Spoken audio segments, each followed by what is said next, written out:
दोस्तों एक बार फिर से मेरे चैनल में आपको स्वागत है। रुक्मणी देवी माता जी के मंदिर के स्थान पर और अपन चल के देखते हैं यहाँ का क्या व्यू है, यहाँ का क्या दृश्य है, यहाँ का किस तरीके का यहाँ पे रहने वाला है। तो चलिए अपन चल के देखते हैं। रुक्मणी मैया की जय। हम लोग जहाँ खड़े हैं ये भगवान कृष्ण की बड़ी पटरानी है, फिर भी भगवान द्वारिका नाथ के मंदिर से ये मंदिर अलग क्यों है? तो इसके पीछे रीजन ये है कि रुक्मणी देवी राजा भीष्मक की कन्या, महाराष्ट्र विदर्भ प्रांत अमरावती शहर कौंडल्यपुर करके गांव, और भीष्मक राजा की इस कन्या का भगवान कृष्ण हरण करके रुक्मणी रानी को ये द्वारिका नगरी में लेके आए। चैत्र मास शुक्ल पक्ष की एकादशी के दिन रुक्मणी देवी के साथ भगवान द्वारिका नाथ ने शादी के फेरे लिए और रुक्मणी माँ को बना दिया सोने की द्वारका की महारानी। जब शादी संपन्न हो गया तो द्वारिका नगरी से करीबन 50 किलोमीटर की दूरी पर ऋषि दुर्वासा ऋषि का आश्रम आया हुआ है और वो छोटा सा गांव का नाम है पिंडारा। ये द्वारिका नाथ और रानी रुक्मणी सज धज के अपने रथ में विराजमान होकर दुर्वासा ऋषि के आश्रम पिंडारा गांव गए और हाथ जोड़कर दुर्वासा महाराज को अपनी सोने की द्वारिका में कृष्ण रुक्मणी ने भोजन का न्योता दिया। कृष्ण भगवान और रानी रुक्मणी का न्योता को कोई नहीं ठुकराते दुर्वासा ऋषि ने स्वीकार किया कि मैं द्वारिका चलूंगा और रुक्मणी आपके घर भोजन भी पाऊंगा, मगर मैं हूं अग्निकुल का तपस्वी ब्राह्मण। जिस वाहन के ऊपर ये घोड़े बैल लगाए जाते हैं उसके ऊपर मैं कभी सवारी नहीं करता हूं। अगर आपको अपनी सोने की द्वारिका में भोजन प्रसाद कराना है, आपके रथ के अंदर मेरे को विराजमान करवाना है, तो पहला काम ये करो, आपके रथ में से ये अश्व घोड़े को आप हटा दो और उसकी जगह आप पति पत्नी स्वयं अपने हाथों से ये रथ को खींचते खींचते अपनी सोने की द्वारिका में ले चलो। मैं आपके घर भोजन करने के लिए तैयार हूँ। भगवान ब्राह्मण प्रिय। दुर्वासा ऋषि की आज्ञा का भगवान द्वारिका नाथ ने पालन किया। एक साइड में रथ के अंदर द्वारिका के नाथ, दूसरी साइड में रुक्मणी रानी। पति पत्नी ने जब अपने हाथों से ये रथ को खींचना शुरू किया, रथ धीरे धीरे द्वारिका नगरी की ओर प्रयाण किया। करीबन आधा रास्ता पार हुआ होगा। रुक्मणी देवी है, राजा भीष्मक की कन्या है, सोने की द्वारका की महारानी है, जिन्होंने कभी स्वप्नों में भी नहीं सोचा था कि मेरे जीवन में कभी ऐसा दिन आएगा मुझे ये रथ खींचने का काम करना पड़ेगा। रथ खींचने के वजह से रुक्मणी देवी को जल की, पानी की प्यास लगती है, मैं जल पिलाइए। भगवान द्वारिका नाथ ने रथ को बीच में रोक दिया, अपना दाहिना पैर का अंगूठा भूमि में दबाया, भूमि में से माँ गंगा को उत्पन्न किया, रुक्मणी देवी को गंगाजल पिलाकर उसकी सारी प्यास बुझा दी। ये जगह द्वारिका नगरी से करीबन 23 किलोमीटर दूर टूपनी करके एक छोटा सा गाँव है। भगवान कृष्ण द्वारिका नाथ ने निकाली चरण गंगा आज भी मौजूद है। जैसे ही गंगा मैया बाहर आई, माँ रुक्मणी प्यासी थी, जल पिया। ये देखकर भगवान द्वारिकाधीश ने जल पिया, दोनों की प्यास बुझ गई, दोनों के कलेजे में ठंडक भी लग गई। मगर जलबाजी में ये भगवान द्वारिका नाथ माँ रुक्मणी से मिस्टेक, गलती ये हो गई।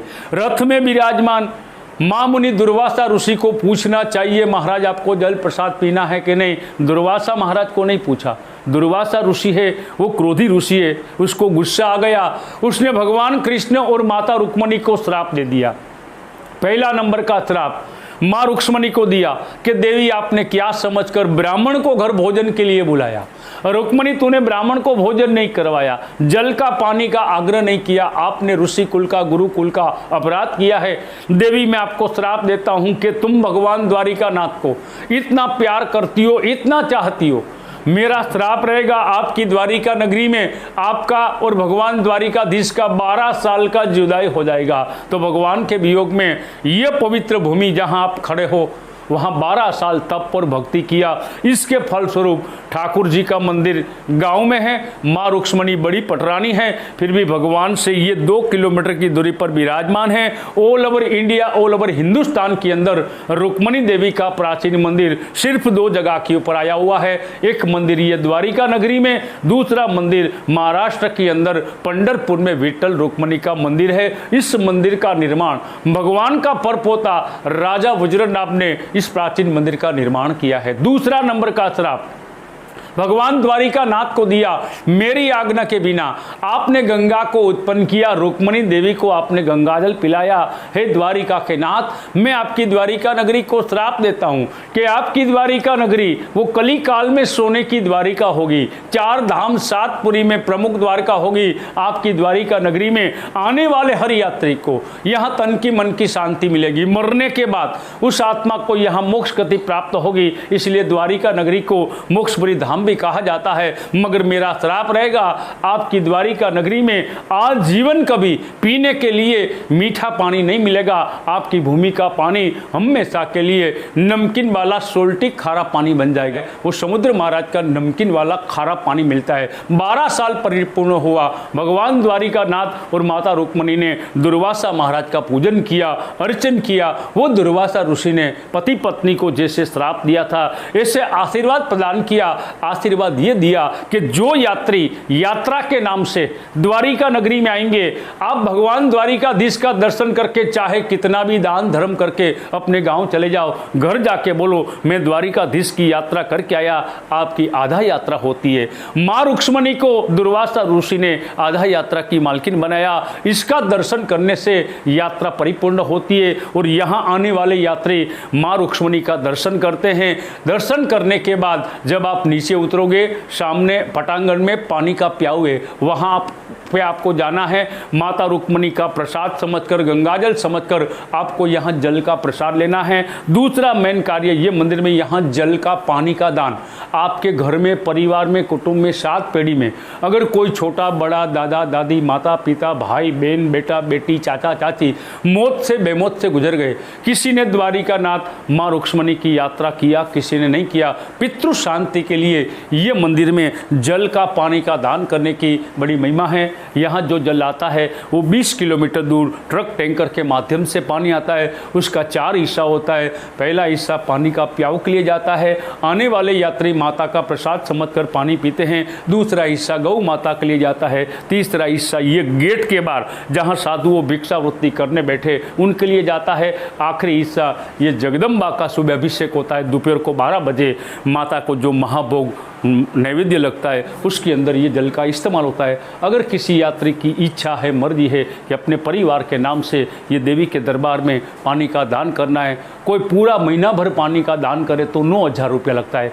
15 दिन पानी का दान करे 4,500 रुपया लगता है। कोई 1 टैंकर पानी का दान करे उसका 1500 रुपया लगता है। ये दान करना कि नहीं करना वो आप जाने, माँ रुक्मणी जाने। बोल रुक्मणी मैया की। पूजा माई के सर्व पितरों के नाम से जल सेवा में भेंट 210। आपका नाम? संतोष जी के सर्व पितरों के नाम से जल सेवा में भेंट करते हैं। सर्व पितरों के नाम से जल सेवा में भेंट। आगे आगे बढ़िए।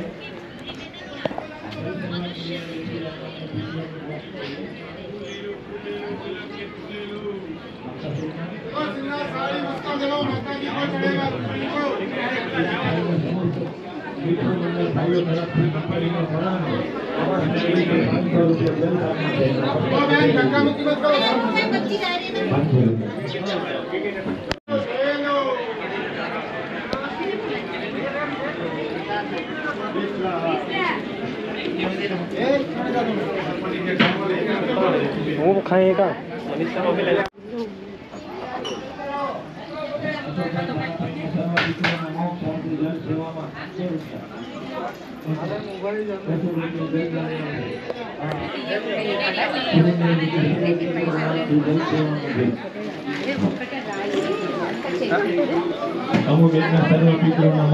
जल सेवा में